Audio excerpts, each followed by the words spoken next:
Yeah, I mean, you saw the title.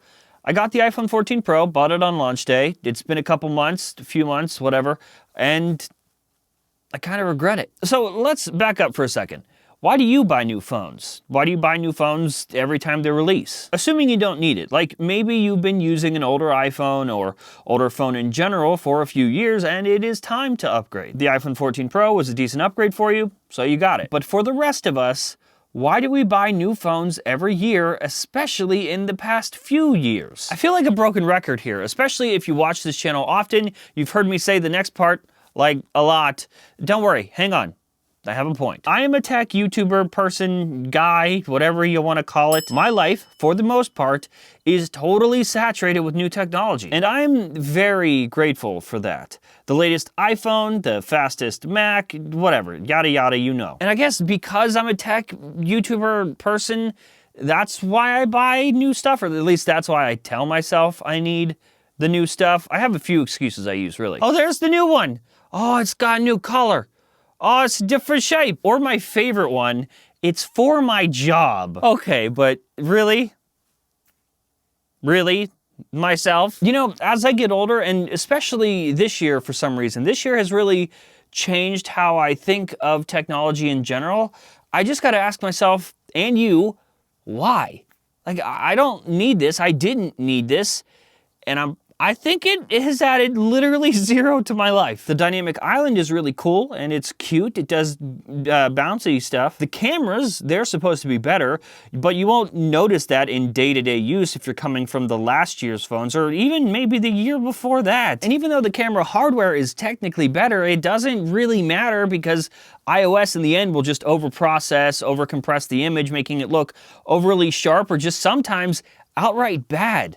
Like CSI couldn't even enhance that. Even though the iPhone 14 Pro is 40% faster than the competition, it certainly doesn't feel faster than the previous model when I'm using TikTok. On paper and in Apple presentations, this is a better overall device. That is just a fact. But you've heard me say this more and more lately. It doesn't matter what the spec sheet says, what Tim Cook says. It matters how it feels to use the device. And it feels the same. It has felt the same for a while now. You know, I think the point that I'm trying to make through this video is actually less about the phone than I thought. Because the phone is great, the iPhone is great. We are at a point where there are no bad phones. They're all great, they're all fast, they can all watch TikTok. You know what, let's switch gears for a second and talk about cars. Get it? Gears, cars, because, yeah, all right. The automobile industry is going through an absolutely massive change right now with all of the new and more affordable EVs coming out from a ton of makers that are not Tesla. Real, actual change is happening, and it's made me realize the problem with the smartphone industry. You've been driving that same old wagon for 4 to 5 years now, and it's time to start looking for a new car. You start looking and there are 50 different options, some that'll keep you twice as safe, that are twice as fuel efficient, if it even takes fuel at all in the first place now. And over here in the smartphone market, Apple is just now figuring out always-on displays. It's just time for something new to happen.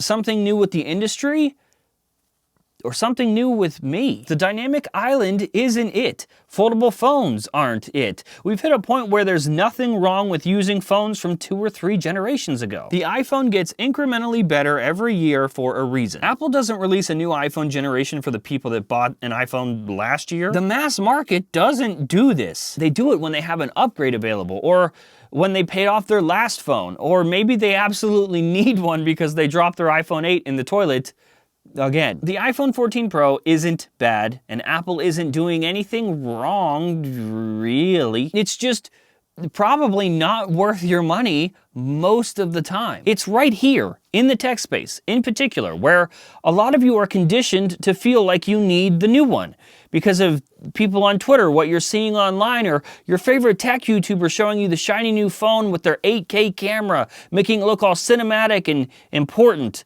And that is exactly why Apple hands out these phones to those people. I don't know, maybe I'm just turning into an old man, but I regret buying the iPhone 14 Pro. Is it really so much better than the iPhone 13 Pro? Absolutely not. I mean, I did pay full price for this, so like, I have it now anyway, whatever. But the point is, if I had my iPhone 13 Pro back, I would not miss this. I guess I'll end with this. Don't let the tech space pressure you. Don't let Apple pressure you. Don't let your friends, Twitter, your favorite tech YouTuber make you feel like you need to spend your money on this phone or the next.